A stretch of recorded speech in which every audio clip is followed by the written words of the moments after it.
నైరుతి బంగాళాఖాతానికి ఆనుకుని ఉన్న శ్రీలంక తీరంలో ధీత్వా తుఫాను బీభత్సం సృష్టిస్తుంది. ఈ తుఫాను పుదుచ్చేరికి 330 కిలోమీటర్లు, చెన్నైకి 430 కిలోమీటర్ల దూరంలో కేంద్రీకృతమైంది. గడిచిన 6 గంటల్లో 7 కిలోమీటర్ల వేగంతో తుఫాను కదులుతుందని ఐఎండీ తెలిపింది. రేపు తీవ్ర వాయుగుండంగా మారి తమిళనాడు, పుదుచ్చేరి, దక్షిణ కోస్తాంధ్ర తీరాలకు చేరుకునే అవకాశం ఉందని అధికారులు తెలిపారు. వాయుగుండం ప్రభావంతో చిత్తూరు, తిరుపతి జిల్లాలో అక్కడక్కడ భారీ వర్షాలు, ప్రకాశం, నెల్లూరు, కడప, అన్నమయ్య జిల్లాలో మోస్తరు నుంచి భారీ వర్షాలు పడతాయన్నారు. మరోవైపు బాపట్ల, పల్నాడు, కర్నూలు, నంద్యాల, అనంతపురం, సత్యసాయి జిల్లాలో తేలికపాటి నుంచి మోస్తరు వర్షాలు కురుస్తాయని వాతావరణ శాఖ వెల్లడించింది. మత్స్యకారులు చేపల వేటకు వెళ్లరాదని అధికారులు హెచ్చరించారు.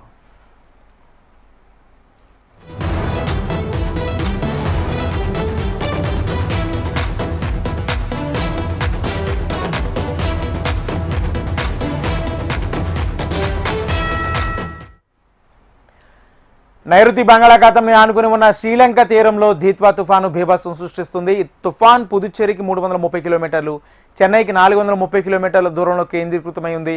గడిచిన 6 గంటల్లో 7 కిలోమీటర్ల వేగంతో తుఫాన్ కదులుతుందని ఐఎండీ తెలిపింది. రేపు తీవ్ర వాయుగుండంగా మారి తమిళనాడు, పుదుచ్చేరి, దక్షిణ కోస్తాంధ్ర తీరాలకు చేరుకునే అవకాశం ఉందని అధికారులు తెలిపారు.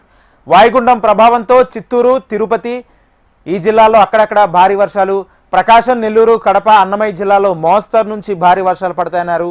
మరోవైపు బాపట్ల, పల్నాడు, కర్నూలు, నంద్యాల, అనంతపురం, సత్యసాయి జిల్లాలో తేలికపాటి నుంచి మోస్తరు వర్షాలు కురుస్తాయని వాతావరణ శాఖ వెల్లడించింది.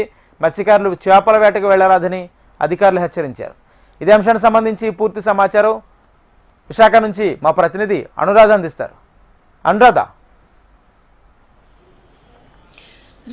రాజేంద్ర, ప్రస్తుతం ఏదైతే నైరుతి బంగాళాఖాతంలో కేంద్రీకృతమై ఉన్న దిత్వా తుఫాన్ ఇప్పటికే శ్రీలంక తీరాన్ని చేరింది. అక్కడ శ్రీలంకలో దిత్వా ఎఫెక్ట్ అయితే మాత్రం స్పష్టంగా కనిపిస్తా ఉంది. అయితే ప్రస్తుతానికి తుఫాన్ చూసుకుంటే కనుక గడిచిన 6 గంటల్లో 7 కిలోమీటర్ల వేగంతో అది కదులుతూ వస్తూ ఉంది. ప్రస్తుతానికి కరైకల్కి 220 కిలోమీటర్ల దూరంలో, పుదుచ్చేరికి 320 కిలోమీటర్ల దూరంలో, చెన్నైకి దాదాపుగా 430 కిలోమీటర్ల దూరంలో కేంద్రీకృతమైంది. అయితే దాని వేగం మరింత పెరుగుతుంది అని చెప్పి కూడా అంచనా వేస్తున్నారు.